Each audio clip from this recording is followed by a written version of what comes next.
ઉપનયન જીપીએસસીમાં સ્વાગત છે મિત્રો. મધ્યકાલીન ભારતના ઇતિહાસની સિરીઝની અંદર આજે આપણે 14મા લેક્ચરમાં આવી ગયા છીએ અને આપણો જે ટોપિક છે જે ભક્તિ આંદોલન. તો લાસ્ટ લેક્ચરની અંદર આપણે ભક્તિ આંદોલનમાં ભણ્યા હતા કે કઈ રીતના ભક્તિ આંદોલન ઉત્તર ભારતની અંદર ફેલાય છે. કઈ જગ્યાએ? ઉત્તર ભારત. તો એની અંદર આપણે જોઈએ તો કે ઉત્તર ભારતની અંદર આપણે બે પ્રકારની ભક્તિ જોશું. એકને કહેશું આપણે નિર્ગુણ ભક્તિ અને એકને કહેશું સગુણ ભક્તિ. સગુણ ભક્તિની અંદર આપણે બે બ્રાન્ચ જોવા મળે છે. એક બાજુ કૃષ્ણ ભક્તિ, બીજી બાજુ સ્માર્ત મતલબ કે રામ ભક્તિ.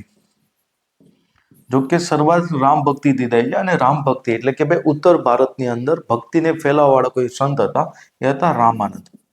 કોણ હતા? રામાનંદ. આગળ જતા એના ઘણા બધા શિષ્યો, એના ફોલોઅર્સ થશે. એવી રીતના કૃષ્ણ ભક્તિને ઉત્તર ભારતમાં ફેલાવવાનો શ્રેય આપણે કોને આપીએ? વલ્લભાચાર્યને. સમજ પડી? તો ઉત્તર ભારતની અંદર સગુણ ભક્તિની અંદર કૃષ્ણ ભક્તિ અને સ્માર્ત ભક્તિ બે એક સાથે પેરેલલ ચાલતી હતી. સમજ પડી? બીજી બાજુ કે આપણે ત્યાં નિર્ગુણ ભક્તિ પણ જોવા મળે છે. આપણે લાસ્ટ લેક્ચરની અંદર ચર્ચા કરી ગયા છે કે કઈ રીતના સગુણ અને નિર્ગુણ ભક્તિ વચ્ચે જે અંતર છે, એના વચ્ચે જે તફાવત છે, એની આપણે ચર્ચા કરી ગયા. તો અહીંયા નિર્ગુણ ભક્તિમાં આપણે બધાને ખબર છે કે નાથ પંથનો પ્રભાવ હતો. બીજું કે ઇસ્લામનો પણ પ્રભાવ હતો, એટલે કે આ બધા એકેશ્વરવાદી હતા અને નિરાકાર ઈશ્વરની વાત કરતા હતા. તેની અંદર આપણી પાસે બેસ્ટ એક્ઝામ્પલ છે કબીરદાસ, ગુરુ નાનક. તો આ બંનેને આપણે માહિતી મળે છે કે આ બધા કેવા હતા? નિર્ગુણ સંતો હતા. બીજું કે આ નિર્ગુણ સંતોને જ આપણે કેવા સંતો કહીએ છીએ? રહસ્યવાદી સંતો. પડી સમજ? હવે અહીંયા હું તમને એક રામ ભક્તિ અને કૃષ્ણ ભક્તિ વચ્ચે બેઝિક જે અંતર બતાવ તો તમે સમજો કે હંમેશા કૃષ્ણ ભક્તિ નો જે ભાવ છે, શું ભાવ, એ અહીંયા આપણે સખ ભાવ જોવા મળશે. સખ મતલબ કે સખા ભાવ. હંમેશા આપણે ભગવાન કૃષ્ણને એઝ એ મિત્ર તરીકે પૂજીએ છીએ. સમજ પડી? એવી રીતના આપણે રામ ભક્તિની વાત કરીએ તો રામ ભક્તિની અંદર આપણો જે ભાવ છે એ હંમેશા દાસ ભાવ છે. કેવો ભાવ છે? દાસ. મતલબ કે આપણે એ ગુરુ છે, આપણા એ માલિક છે, આપણા એ પિતા છે અને આપણે એના પુત્ર છીએ, આપણે એના ગુલામ છીએ. એ રીતના આપણી ફિલિંગ છે. તો ભગવાન રામ સાથે ક્યારેય આપણે આમ કહે ને કે દોસ્તની જેમ વાતચીત ના કરી શકીએ, એવી રીતના જે આપણે કૃષ્ણ ભગવાન સાથે કરી શકીએ. એટલે તે તમે જોશો કે કૃષ્ણ ભગવાનની અંદર તમને લીલાઓ જોવા મળશે. શું જોવા મળશે? અલગ અલગ લીલાઓ. કે કૃષ્ણ ભગવાન રાસ લેતા હશે, ગોપીઓ સાથે ફરતા હશે. સમજ પડી? તો આ બધી વસ્તુ તમને કૃષ્ણ ભક્તિમાં જોવા મળશે. અને એની સામે ભગવાન રામ શું હોય? તો ભાઈ આદર્શ પુરુષ, મર્યાદા પુરુષોત્તમ છે ને, આપણે કે આદર્શ પુરુષ છે કે પુરુષને કેવું હોવું જોઈએ. સમજ પડી? તો ક્યારેક ભગવાન રામની તમે લીલાઓ તે એની રાસલીલા કે એના મિત્ર સાથે હરવું ફરવું ને એવું બધું તમે ક્યારેય નહીં સાંભળો. સમજ પડી? તો કૃષ્ણ ભક્તિ અને રામ ભક્તિ વચ્ચે જે મેઇન ડિફરન્સ છે એ આ ડિફરન્સ છે. સમજ પડી? તો આજના લેક્ચરમાં આપણે શું કરશું કે સૌથી પહેલા તો ભાઈ સ્માર્ત મતલબ કે રામ ભક્તિને ઉત્તર ભારતમાં ફેલાવવા રામાનંદની ચર્ચા કરશું. એના પછી આપણે કબીરદાસ અને ગુરુ નાનક એટલે કે નિર્ગુણની પણ ચર્ચા કરી લેશું આજે. પડી સમજ? તો સંત રામાનંદ વિશે જાણીએ. તો ઉત્તર ભારતમાં ભક્તિ લાવવાનો શ્રેય આપણે કોને આપીએ? રામાનંદે. ક્યાં? ઉત્તર ભારતમાં ભક્તિ લાવવાનો શ્રેય. સમજ પડી? આનો જો સમય જોઈએ તો ઘણી બધી બુકોમાં અલગ અલગ સોર્સ આપેલા છે, પણ આપણે ગ્રંથ નિર્માણ બોર્ડ પ્રમાણે ચાલીએ તો 14મી સદીમાં રામાનંદ થઈ ગયા. ક્યાં થઈ ગયા? 14મી સદીમાં. હવે એવું કહેવાય છે કે રામાનંદ મૂળ રીતના દક્ષિણ ભારતના હતા. ક્યાંના હતા? દક્ષિણ ભારતમાં. અને ત્યાં એના એક ગુરુ હતા રાઘવાનંદ. આજે ગુરુ રાઘવાનંદ હતા એ વિશિષ્ટ દ્વૈતવાદમાં માનતા હતા. તમે બધા જાણો છો વિશિષ્ટ દ્વૈતવાદ કોને કહેવાય? મેં એને સારી રીતના એક્સપ્લેન કરેલું છે. પડી સમજ? તો થશે એવું કે ભાઈ આ જે વિશિષ્ટ દ્વૈતવાદ છે જે શંકરાચાર્યનો છે, એની અંદર માયાવાદની એક થિયરી છે. મેં કીધેલું કે આ દુનિયા માયા જેવી છે, મેં તમને સમજાયેલું. તો આ માયાવાદની થિયરીના લીધે શું થાય છે કે રામાનંદ અને એના ગુરુ રાઘવાનંદની વચ્ચે શું થાય છે? સંઘર્ષ થાય છે. સંઘર્ષ એટલે કે ભાઈ વાત મતલબ કે ને કે શાસ્ત્રાર્થની અંદર. સમજ પડી? તો એના લીધે શું થાય છે કે આગળ જતા રાઘવાનંદનું જે આશ્રમ છે એ છોડી દે છે અને ઉત્તર ભારત તરફ આવે છે. ક્યાં આવે છે? ઉત્તર ભારત ને ઉત્તર ભારતની અંદર ક્યાં આવે છે? કાશીમાં. ક્યાં આવે છે? કાશીમાં. અને કાશીમાં જઈને પોતે શું કરે છે કે પોતાની ત્યાં રામ અને સીતાની ભક્તિ ફેલાવે છે. કોની? રામ અને સીતાની ભક્તિ ફેલાવે છે. પડી સમજ? એનો મતલબ કે ભગવાન રામને કેન્દ્રમાં રાખે છે એટલે આ સગુણ કહેવાય છે, સગુણ ભક્તિ વાળા. પડી સમજ? બીજી ખાસિયત એ છે કે ખુદ બ્રાહ્મણ પરિવારમાંથી આવતા, છતાં પણ એના જે શિષ્યો છે બધા એ વિવિધ જાતિના હતા. કેવા હતા? વિવિધ જાતિના હતા. સમજ પડી? જેમ કે આપણી પાસે એક્ઝામ્પલ છે કે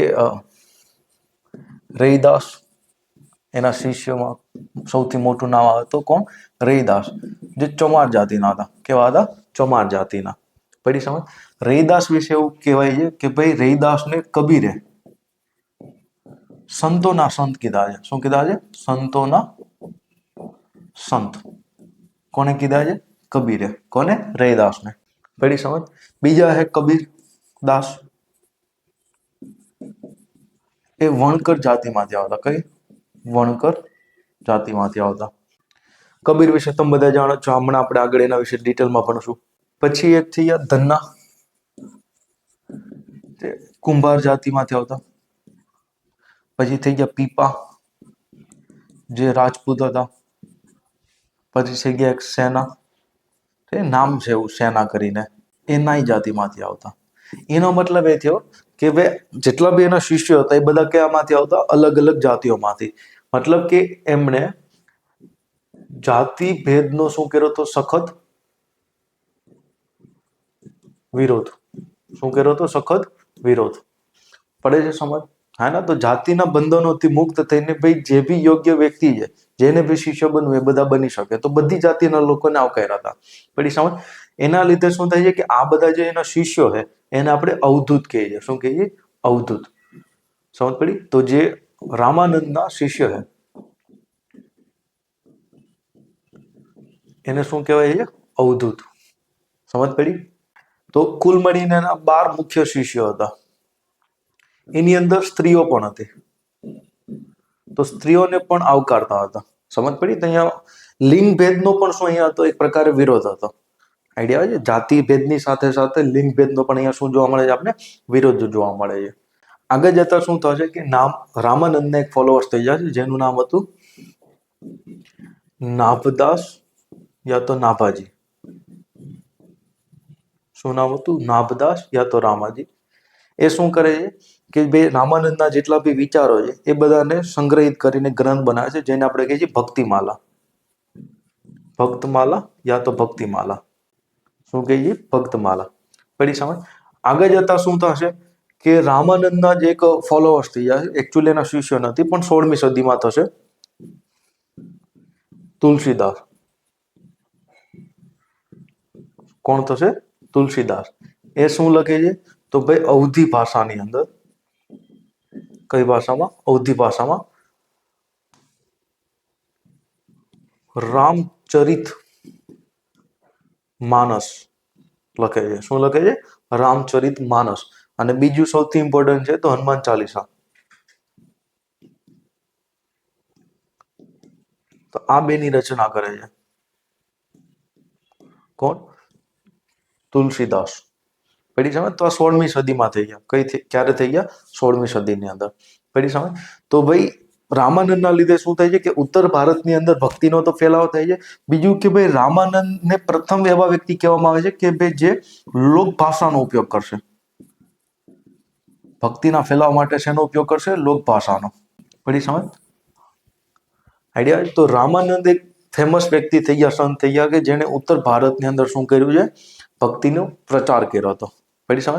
અહીંથી જીપીએસસીએ ઘણીવાર આપણે સવાલો પૂછેલા છે, જેમાં એક સવાલ આપણે જોઈએ તો જીપીએસસીએ સવાલ પૂછેલો કે ભાઈ રામાનંદ વિશે નીચેના વિધાનોને ધ્યાનમાં લો કે કયું ખરું છે, મતલબ કે સાચા છે.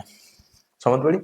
તો ભાઈ કહે છે કે તેમણે જાતિ, સંપ્રદાય, લિંગ, ધર્મના ભેદભાવને અવગણીને તમામ ઈચ્છુકોને પોતાના શિષ્યો બનાવ્યા. હમણાં જ આપણે ચર્ચા કરીએ કે ભાઈ અલગ અલગ જાતિના લોકો હતા. બીજું કે અલગ અલગ સંપ્રદાયના લોકો બી હતા. લિંગ એટલે કે સ્ત્રીઓને પણ સામેલ કર્યા હતા.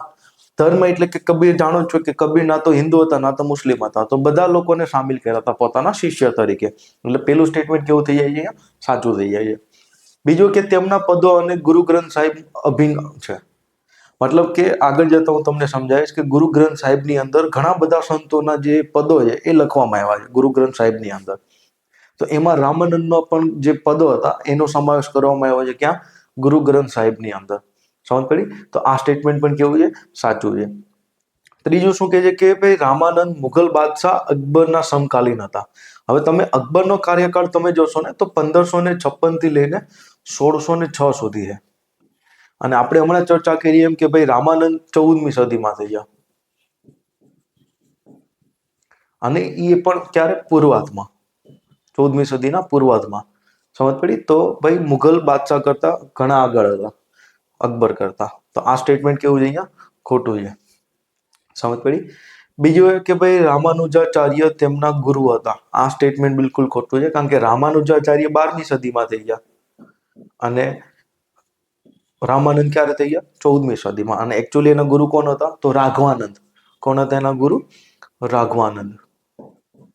પડી સમજ? તો અહીંયા આ સ્ટેટમેન્ટ ચોથું પણ કેવું છે? ખોટું. તો આન્સર શું આવશે? 1 and 2 ઓનલી. પડી સમજ? તો ચાલો સમજો કે આપણે ભક્તિની અંદર, સગુણ ભક્તિની અંદર રામાનંદ એટલે કે રામ ભક્તિની ચર્ચા કરી. રામ ભક્તિમાં કોણ હતા? રામાનંદ. આગળ જતા આપણે જોયું કે ભાઈ નાભદાસ ફેમસ થઈ જશે. બીજું નામ જોયું તુલસીદાસ. હા ના? તો આપણે સ્માર્ત ભક્તિ જોઈ લીધી. સમજ પડી? હવે રામાનંદના શિષ્ય તરીકે આપણે કબીરને પૂજીએ છીએ, મતલબ માનીએ છીએ. સમજ પડી? તેના લીધે શું કે હું કૃષ્ણ ભક્તિને આગલા લેક્ચરની અંદર ભણાવીશ, કારણ કે એની અંદર બહુ લાંબુ છે. તો અહીંયા હું તમને નિર્ગુણ ભક્તિના સંતો વિશે ભણાવી દઉં. નિર્ગુણ ભક્તિ કોને કહેવાય? આપણે ઓલરેડી ભણી ચૂક્યા છીએ લાસ્ટ લેક્ચરની અંદર. તો અહીંયા આપણે કબીરદાસ અને ગુરુ નાનક વિશે અત્યારે ભણશું.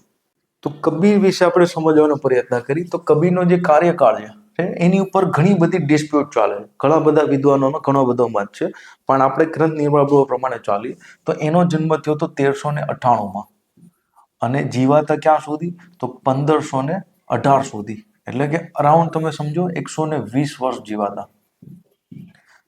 આઈડિયા આવે? તો આ જે ડેટના આધારે ઘણો બધો વિવાદ ચાલે છે, એટલે એ વિવાદમાં આપણે પડવાનો નથી. એનો જન્મ થયો તો કાશીમાં. ક્યાં જન્મ થયો તો? કાશીની અંદર. અને એનું મૃત્યુ થયું હતું ગોરખપુર.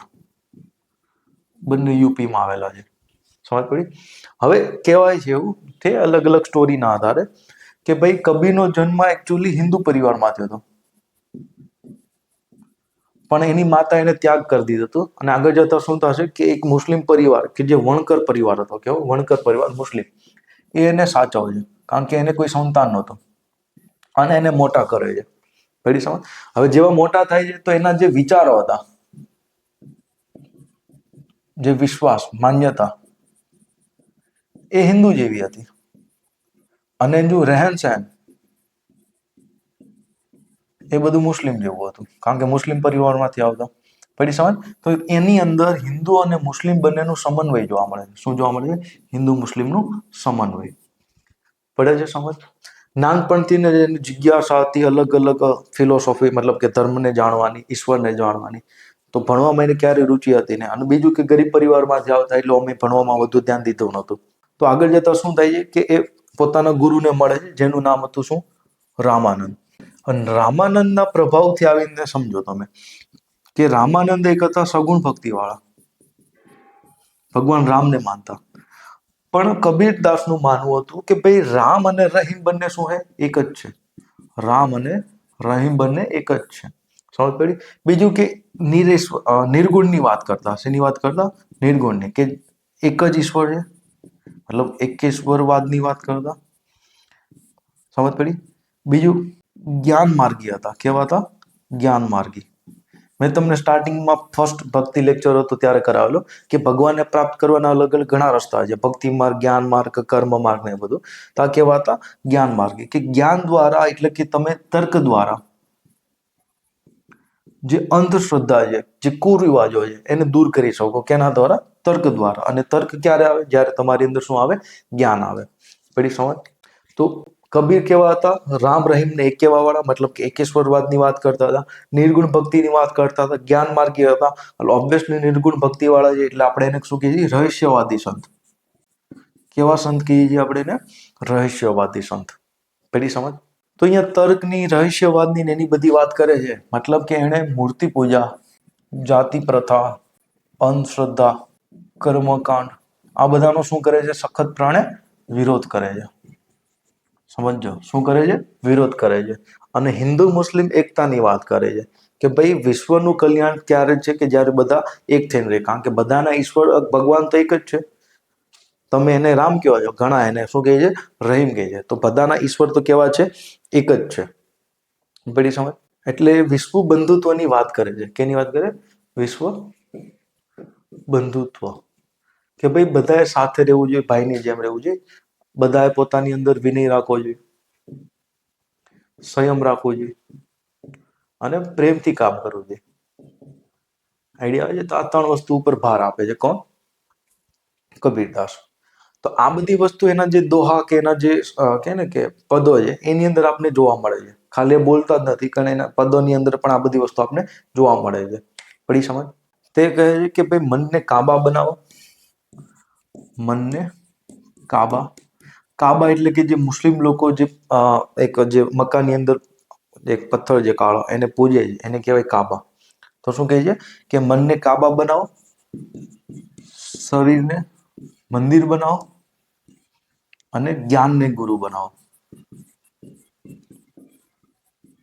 શું બનાવો? જ્ઞાનને ગુરુ બનાવો. પડી સમજ? તો અહીંયા સમજો તમે કે કબીરે હંમેશા મૂર્તિ પૂજા, જાતિ પ્રથા, અંધશ્રદ્ધા, કર્મકાંડનો શું કર્યો છે? સખત વિરોધ કર્યો છે. સમજ પડી? અને એ કઈ રીતના? સખત. કેવો? સખત અને ઉગ્ર રીતના વિરોધ કર્યો છે. ચાહે મુસ્લિમ હોય કે હિન્દુ હોય. તો એને મુસ્લિમ અને હિન્દુ બધાનો શું કરે છે? સખત વિરોધ કરે છે. જેની માન્યતા, અંધશ્રદ્ધા અને કુરિવાજો છે એનો. કબીરના મૃત્યુ પછી શું થાય છે કે એના જે વાણી હતી એનો એના શિષ્યો દ્વારા શું કરવામાં આવે છે? સંગ્રહ કરવામાં આવે છે. જેને આપણે કહીએ છીએ બીજક. શું કહીએ છીએ? બીજક. પડી સમજ? હવે આ જે બીજક છે એની અંદર એના દોહા, પદ, સાખી એનો બધો સમાવેશ થાય છે. અને આ બધાને તમે ભાષા જોશો, એની ભાષા, તો એની અંદર આપણે અલગ અલગ ભાષાનું આમ મિશ્રણ જોવા મળે છે. જેમ કે વ્રજ ભાષા, ખરી બોલી. ખરી બોલી એટલે કે હિન્દવી. કઈ? હિન્દવી. હિન્દવીનો મતલબ થાય છે કે સંસ્કૃત પ્લસ ફારસી, આ બેનું મિશ્રણ એટલે કે હિન્દવી. પડી સમજ? તો વ્રજ બોલી, ખરી બોલી, રાજસ્થાની, સમજ પડી? આ અવધી એક. તો આ બધી ભાષાનું એની અંદર મિશ્રણ જોવા મળે છે. શું જોવા મળે છે? મિશ્રણ. પડી સમજ? તો અહીંથી આપણે કહી શકીએ છીએ કે એને ભાઈ લોક ભાષાનો ઉપયોગ કર્યો જેથી કરીને લોકોને વધુ સમજ પડે. આઈડિયા આવે છે? હવે જીપીએસસી માંથી ઘણી વાર એના જે શ્લોક હોય છે, ઠીક, કે એના જે દોહા છે એમાંથી સવાલ પૂછતા હોય કે ભાઈ આ દોહો કે આ જે વાક્ય છે કોણે કીધેલું છે. તો અહીંયા હું એના 3 ફેમસ જે દોહા છે એ સમજાવું. ઠીક. जाति ना पूछे साधु की कोई, पूछ लीजिए ज्ञान, मोल करो तलवार का, पड़ा रहने दो म्यान. મતલબ કે ભાઈ જાતિ બાતિથી કોઈ વ્યક્તિની ઓળખ નથી. હકીકતમાં જે સાધુની ઓળખ છે એ કેના લીધે છે? એના જ્ઞાનના લીધે છે. કોના લીધે છે? એના જ્ઞાનના લીધે છે. પડી સમજ? તો અહીંથી એકવાર જીપીએસસી સવાલ પૂછ્યો હતો કે ભાઈ જાતિ ના પૂછો સાધુ કી, પૂછ લીजिए જ્ઞાન. ઠીક. તો આ સ્ટેટમેન્ટ કીધું કોને છે? તો કોને કીધું છે? કબીરદાસે. બીજું છે તે જો, હવે આ તો બધા ધર્મ સાથે સંબંધિત છે. આ તમે જોશો તો મુસ્લિમ ધર્મ સાથે સંબંધિત છે. ઠીક છે? અને એમણે કીધેલું છે એટલે મારું ઘરનું નથી. કાંકર પાથર જોરી કે મસ્જિદ લઈ બનાઈ, તા ચડી મુલ્લા બાગે દે, ક્યા બહેરા હૈ તુમારા ખુદાઈ. મતલબ એવું કહેવા માંગે છે કે કાકર અને પથ્થરથી તમે મસ્જિદ તો બનાવી લીધી અને એ મસ્જિદની જે મિનાર હોય છે એની ઉપર ચડીને મુલ્લા જોર જોરથી બાંગ મતલબ કે પુકારે છે, આઝાન. તો આ જોર જોરથી તમે આઝાન પુકારો છો તો એનો મતલબ એ થયો ને કે તમારા અલ્લાહ કેવા છે? બહેરા. ખુદા મતલબ કે અલ્લાહ શું હે? બહેરા થઈ ગયા છે. સમજ પડી? એવી રીતના હિન્દુઓ માટે શું કહીએ કે ભાઈ પહાડ પૂજે હરી મિલે તો મેં પૂજું પહાડ. મતલબ કે પથ્થર પૂજવાથી જો ભગવાન હરિ મળી જતા હોય તો હું આખો પહાડને પૂજી લઉં. સમજ પડી? અને એ પથ્થર કેવો સારો, મતલબ કે એસે તો ચાકી, મતલબ કે જે આપણે ચક્કી હોય તે જે અનાજ દળવાની, એ કેટલી સારી કે એ બધાને તો ખાવાનું નહીં આપે, મતલબ કે લોકોને પીરસી પીરસીને ખાવાનું આપે. તો પૂજવા માટે સૌથી લાયક કોઈ પથ્થર હોય તો કોણ છે? ચક્કી, મતલબ કે આપણે ઘંટલો કહીએ ને, ઘંટલો, એ પૂજવા માટે યોગ્ય લાયક છે. સમજ પડી? તો પથ્થર પૂજે હરી મિલે તો મેં પૂજું પહાડ, એસે તો ચાકી ભલે પીસે ખાય સંસાર. મતલબ કે ચાકી એટલે ઘંટલો એટલો સારો હોય કે ભાઈ પીસાઈ એના લીધે આખો સંસાર ખાઈ જાય. તો પૂજવું કોને જોઈએ? એ ઘંટલાને. સમજ પડી? હે ને? તો આ એના ફેમસ દોહા છે. તો હવે તમે એની વિચારધારા, આઈડિયોલોજીથી તમને ખબર પડી જાય છે કે ભાઈ એ કેટલા સખત અને કે ને કે ઉગ્ર રીતના વિરોધ કરતા હતા. આના લીધે શું થાય છે, કેવું કહેવામાં આવે છે કે આ કબીરને પકડવા માટે આ સમયનો જે શાસક હતો દિલ્હી સલ્તનતની અંદર, સિકંદર લોધી, એને ઘણી ટ્રાય કરી, તેમાં સિકંદર લોધી એને પકડી શકતો નથી. સમજ પડી? ચાલો, તો આવું એક સ્ટેટમેન્ટ આપણે જીપીએસસીની એક્ઝામમાં પૂછવાનું છે કે નીચેનામાંથી ભક્તિ સંતોમાંથી કોણે કીધું કે ન તો હું મંદિરમાં છું, ન તો હું મસ્જિદમાં છું, ન તો હું કાબામાં છું, ન તો હું કૈલાસમાં છું, ન તો હું સંસ્કાર અને સમારોહમાં છું, ન તો હું યોગ અને ત્યાગમાં છું. ઓબ્વિયસલી આવું તમે સ્ટેટમેન્ટ સાંભળીને તમને ખબર પડી જાય છે કે આવું સ્ટેટમેન્ટ દેવાવાળા કોણ હશે? કબીર જ હશે. કોણ હશે? કબીર. કારણ કે કબીર ના તો મુસ્લિમ હતા, ના તો હિન્દુ હતા. સમજ પડી? તો એને બે ના લક્ષણો હતા એની અંદર, અને છતાંય બે નો શું કરે છે? વિરોધ કરે છે. કારણ કે જે કુરિવાજો છે એનો શું કરે છે? અહીંયા વિરોધ કરે છે. એવી રીતના આપણે ગુરુ નાનકને સમજીએ તો ગુરુ નાનકનો જન્મ થયો હતો 1469 થી લઈને 1538, અને એનો જન્મ થયો હતો લાહોર નજીક. ક્યાં? લાહોર નજીક. અને એનું મૃત્યુ આજના જે પાકિસ્તાનની અંદર જે કરતારપુર કોરિડોર જે આપણે ડેવલપ કરેલું છે, તો એ કરતારપુરમાં થયો હતો. હવે ગુરુ નાનક વિશે આપણે સમજીએ તો ભાઈ ગુરુ નાનકનો જન્મ એક ખત્રી સમાજમાં થયો હતો. ક્યાં થયો? ખત્રી સમાજ. ખત્રી સમાજ જે વ્યાપારી વર્ગ વધારે, આજે બી આપણે સુરતની અંદર જોશો તો ખત્રી લોકો વ્યાપારી લોકો છે. સમજ પડી? તો એનો જન્મ ક્યાં થયો? ખત્રી સમાજની અંદર. હવે નાનપણથી જ આને ભક્તિનો રસ હતો. શેનો રસ હતો? ભક્તિનો. છતાંય પિતાએ શું કરાવી દીધા હતા? લગ્ન કરાવી દીધા હતા. 2 સંતાન હતા. પણ આગળ જતા શું કરે છે કે એવું માનવામાં આવે છે, ધ્યાનથી સમજજો, કારણ કે આ કબીરના સમકાલીન છે. કોના સમકાલીન છે? કબીરના. તો ઇતિહાસકારોનું માનવું છે કે એ કબીરને મળ્યા હતા. શું મળ્યા હતા? કબીરને. અને એના પ્રભાવમાં આવીને એને શું કર્યું કે કબીરને પોતાના ગુરુ બનાવ્યા હતા. કબીરને પોતાના શું બનાવ્યા હતા? ગુરુ બનાવ્યા હતા. પડી સમજ? બીજું કે આપણે ગુરુ નાનકને સમજીએ તો ગુરુ નાનક પણ એકેશ્વરવાદમાં માનતા, મતલબ કે નિર્ગુણ હતા. હા ને? બીજું કે એને મક્કાથી લઈને કાશી સુધી મોસ્ટ ઓફલી ધાર્મિક સ્થળો છે એની યાત્રા કરી, અને એ યાત્રાથી એને નિચોડ કાઢ્યો. શું નિચોડ કાઢ્યો? કે ભાઈ જે મુસ્લિમની અંદર સારા ગુણો છે અને જે હિન્દુની અંદર સારા ગુણો છે, એ બધાનું શું કર્યું? એને સમન્વય. શું કર્યું? સમન્વય. પડી સમજ? અને આ જે સમન્વય છે એને આગળ જતા બુકમાં લખ્યું, જેને આપણે કહીએ છીએ ગુરુ ગ્રંથ સાહેબ. શું કહીએ છીએ? ગુરુ ગ્રંથ સાહેબ. આ કઈ ભાષામાં લખાયેલું છે? તો ભાઈ મોટા ભાગનું પંજાબીમાં છે, અને અમુક શબ્દ અમુક રચનાઓ વ્રજ ભાષામાં છે. અને જો પંજાબી ભાષા સમજીએ તો એની જે લિપિ થઈ એ કઈ થઈ? ગુરુમુખી. કઈ લિપિ થઈ? ગુરુમુખી. પડી સમજ? તો એકેશ્વરમાં માનતા, નિર્ગુણ હતા, એના લીધે તે ગુરુ સાહેબ કહે છે એક ही ओमकार, एक ही ओमकार. સમજ પડી? હા. તો આ પણ કહેવાય છે નિર્ગુણ સંત છે. બીજું કે તેની જે રચના હતી એમાંથી જે સંગીત બન્યું કહેતા શબદ. શું કહેતા? શબદ. શબદ એટલે કે આ સંગીત નો ઘણો બધો ફેલાવવામાં મદદ કરશે શબદ.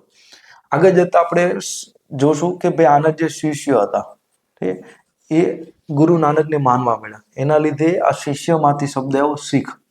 શું શબ્દ આવ્યો? શીખ. અને શીખ પંથની શરૂઆત થઈ. શું થઈ? શીખ પંથની શરૂઆત થઈ. પેઢી સમજ. હવે શીખ પંથને તમે જોશો તો સ્ટાર્ટિંગની અંદર એકદમ શાંત ટાઈપનો પંથ હતો, ઠીક. અને ખાસ કરીને એની અંદર જાતિવાદ તમને ક્યાંય જોવા મળતું નથી, બધાને એક સમાન માનવામાં આવે છે, પેઢી સમજ. અને બીજું કે ભાઈ અહીંયા આપણી પાસે એક્ઝામ્પલ છે લંગર અને સંગત. લંગરનો મતલબ થાય છે કે ભાઈ બધા લોકોને ફ્રીમાં ખાવાનું મળે. આજે બી તમે ગુરુદ્વારામાં જાશો તો બધાને શું મળશે? સાથે જમવાનું. અહીંયા તમને ક્યારેય પૂછવામાં નહીં આવે કે તમારો ધર્મ કયો, તમારી જાતિ કઈ, કઈ પૂછવામાં આવતું નથી. તમને બધાને એક સમાન રીતના ટ્રીટ કરવામાં આવે છે.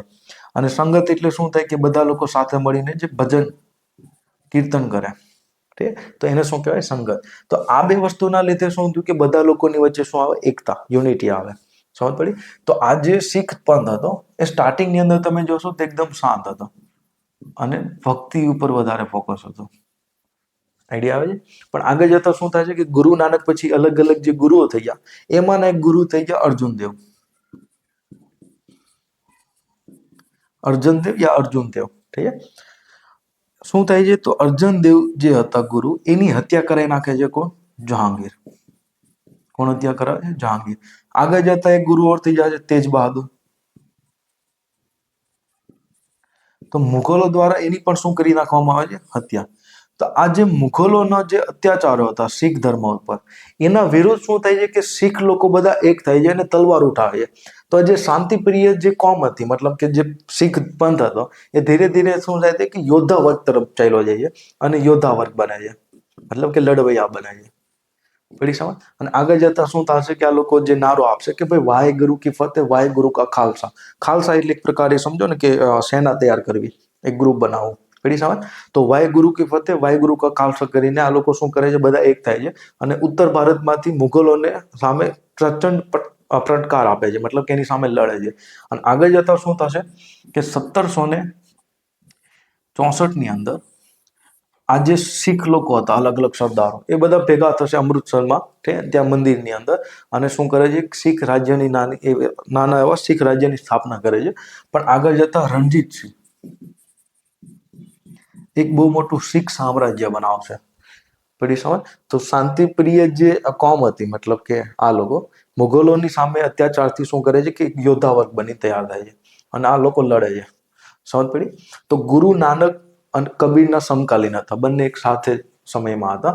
પણ ફર્ક એટલો છે કે જે કબીર હતા એને ઉગ્ર રીતના અને તીવ્ર રીતના શું કર્યો હતો? વિરોધ કર્યો હતો. શું કર્યો હતો? વિરોધ. કોનો વિરોધ કર્યો હતો? જાતિ પ્રથા, કર્મકાંડ ને બધાનો. પણ એની સામે ગુરુ નાનકનો તમે વિરોધ હતો અને કેવો હતો? એકદમ નમ્ર, મતલબ શાંત. કેવો હતો? શાંતિથી. આઈડિયા આવે છે? તો ગુરુ નાનક અને કબીર વચ્ચે આ અંતર એક જોવા મળે છે. ચાલો, તો અહીંથી એકવાર જીપીએસસી મેન્સની અંદર સવાલ પૂછેલો, એ પણ ક્લાસ 3 ની અંદર. સવાલનું તમે લેવલ જુઓ કે ભાઈ ભક્તિ આંદોલન એ વિરોધ અને અસંમતિનું આંદોલન હતું. હવે આ વિધાનનું તમારે મૂલ્યાત્મક ટિપ્પણી કરવાની છે. તો સવાલનું લેવલ તમે જોઈ શકો છો કે ભાઈ બહુ ડિટેલમાં હતું, યુપીએસસી લેવલનું હતું, પણ પૂછવાનું જ ક્યાં? ક્લાસ 3 ની અંદર. હવે હસમુખભાઈ પટેલ આવી ગયા છે તો આ ટાઈપના સવાલો બનશે.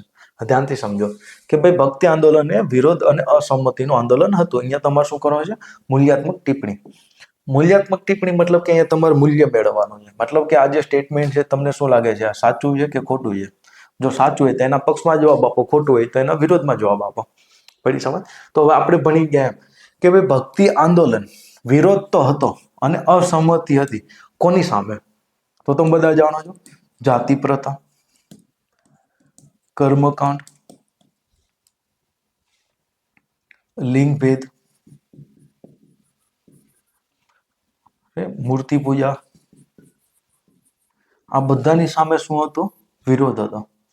સમજ પડી? તો અહીંયા તમે એક્ઝામ્પલ આપી શકો છો કબીરનું, ગુરુ નાનકનું, રામાનંદનું, પડી સમજ. તો આ બધાને એક્ઝામ્પલ આપીને તમે સમજાવી શકો છો કે ભાઈ હા, વિરોધ અને અસહમતિનું આંદોલન તો હતું, સમજ પડી. પણ છેલ્લે એક તમારે કન્ક્લુઝનમાં નાખવું પડશે કે વિરોધ અને સહમતિનું આંદોલન હતું, છતાં પણ જેટલી સફળતા મળવી જોઈતી હતી આ બધા સંતોને એટલી સફળતા મળી નહીં. જો હકીકતમાં આ લોકોએ એટલો બધો વિરોધ અને અસહમતિ દર્શાવી હતી તો આજની તારીખમાં જાતિ પ્રથા કે ભાઈ આ જે કર્મકાંડની રીવ હોત નહીં, સમજ પડી. તો ક્યાંક ને ક્યાંક એ સંતો એ સમયની અંદર આ બધી વસ્તુને ફેલાવવામાં ફેલ થઈ ગયા હતા. અહીંથી એકવાર યુપીએસસીએ સવાલ પૂછેલો છે, એટલે એ સવાલને હું અહીંયા પુનરાવર્તિત કરું છું, જો કે આન્સરની અંદર આપણે એડ કરી શકીએ એવો છે કે ભાઈ જે વિરોધ અને અસંમતિ દર્શાવી હતી કોના પ્રત્યે? આ બધા પ્રત્યે. પણ આ બધા પ્રત્યે એને વિરોધ અને અસંમતિ દર્શાવી, પણ એનું કોઈ સમાધાન આપવામાં આ લોકો નિષ્ફળ ગયા. સમજ પડી કે ભાઈ જાતિ પ્રથા કર્મકાંડ ખોટું છે, પણ એનું કોઈ સોલ્યુશન આપ્યું? સોલ્યુશન ના આપી શક્યા. બીજું કે આ બધા સંતોએ સંગઠિત થઈને કોઈ આંદોલન નથી કર્યું, બધા પોતપોતાના હિસાબે આંદોલન કરતા હતા. પડે છે સમજ?